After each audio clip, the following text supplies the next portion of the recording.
Welcome back, brothers and sisters. I am Braden. This is Langley Outdoors Academy, the place where we not only talk about what's going on in the gun world, but also how we're going to fix it together. And the content that I'm going to give you right now is breaking as of a couple of hours ago. Apparently, attorney Rob Bonta has been busy rallying the gun-controlling attorneys general from across these United States, and 22 of them just signed an amicus brief to the SCOTUS to block bump stock bans. Now, where does that sound familiar? I'm going to lay it all out right now. Everything will be linked in the description box below. And remember, there are no coincidences. This is extremely orchestrated. And of course, make sure you hit that like button, subscribe to the channel, and turn the notification bell on. We would love to have you join the Freedom Train, and thank you for that consideration.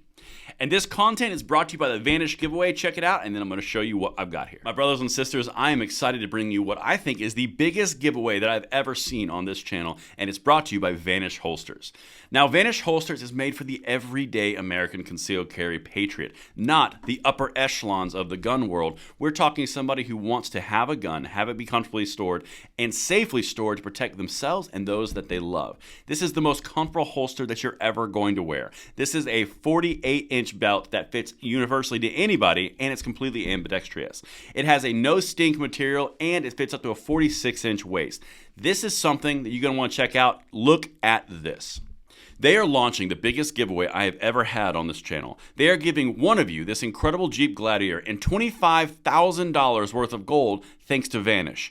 To enter, all you have to do is click the link in the description and get yourself the most comfortable holster you've ever worn, and Vanish is hooking you up. Get $40 off now when you use my link in the description box. All right, my beautiful people, we are going to dive in here because this situation is such a good example of nothing is a coincidence. Everything is orchestrated, particularly from the gun-controlling left. Check this out, and then we're going to dive into the goods of what they actually said because they're walking a tightrope here. California Attorney General Rob Bonta urges U.S. Supreme Court to uphold federal bump stock ban. Says, quote, "It is very clear that bump stocks readily convert semi-automatic firearms into machine guns." As you can see, it's dated Wednesday, December 27th. Now, I'm going to give you like 7 seconds to put what that sounds familiar to down in the comments field, because something happened about 6 days ago that we covered on this channel. Again, there are no coincidences. None of this happens in a vacuum. Time's up. Check it out. This is what we covered 6 days ago. Leading gun safety groups urge SCOTUS to uphold bump stock ban. Gun violence prevention groups file amicus brief in Garland v. Cargill.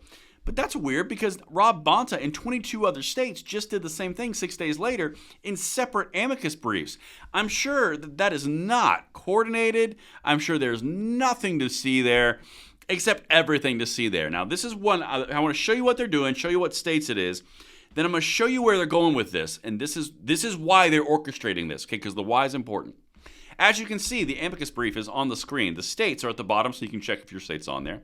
None of them are really that big of a surprise, except North Carolina. North Carolina is run by Democratic Governor Roy Cooper, who has a Democratic AG, which would make sense. Ergo, there's the states right there. Now, this is focusing on the Garland versus Cargill case, the exact same case that the amicus brief from the Everytown for Gun Safety, March for Our Lives, Giffords, and Brady United all put out 6 days ago. Connecting these dots, you can see a pretty centralized source. But let me get you into this because they're going after a very specific purpose. They are trying to paint the outcome, the interest balancing, as the outcome desired to ban bump stocks. They are completely staying away from the ATF redefining characteristics of the NFA, which is what they had to do here using executive fiat. That's what they're trying to avoid, and they're trying to make it around how dangerous it is and how this is a machine gun while not saying it's a machine gun because it's obviously not a machine gun. But sometimes they let the fun part slip out. For example, this is from the actual amicus brief. It's linked right down there if you want to see it.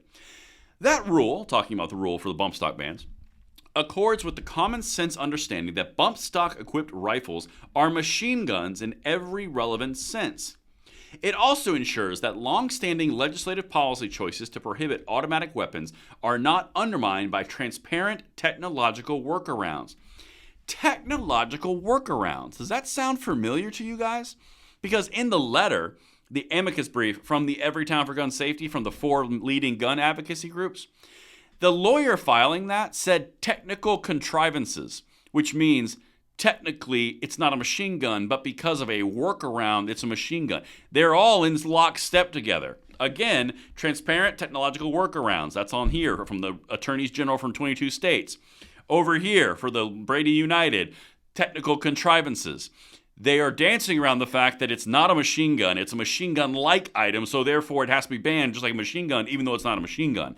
They are walking a tightrope here. But just for fits and giggles, let's go with that, I want to show you the quiet part that they've said out loud in this brief around the National Firearms Act of 1934, because every once in a while, if you pay attention to them, they tell you exactly what their intentions are. Check this out. Quote, eventually, Congress enacted the National Firearms Act of 1934, a taxing and registration scheme designed to dry up sales of automatic weapons nationwide. And at first, it worked. Now, does that, guys, I don't know, like maybe connecting the dots, does that sound something like registration that they want for every gun? Universal background checks, registration, Ethan's Law. Does it sound kind of familiar? They say it right there in this amicus brief. The entire point was to tax and regulate it out of existence by making it inconvenient. Tie in all the blue states that add extreme value on licensing, fingerprinting, all the extra fees around concealed carry. All of this, any of this ringing a bell? All of this is tied together with the extent purpose of getting rid of these things. Okay, now, one more thing for you, because again, we're going back to the bump stock. Check this out. And here, the ATF has recognized what is already clear. Bump stocks transform ordinary weapons into machine guns, and as such, they are covered by the existing federal prohibition. The big problem that they have here, same with the Everytown for Gun Safety groups, all the gun safety groups, they have to explain how it's a machine gun without it physically being a machine gun. The definition in the National Firearms Act of 1934 literally says, one squeeze of the trigger, one round, release and reset, another trigger. That's it, or another round with another trigger pull.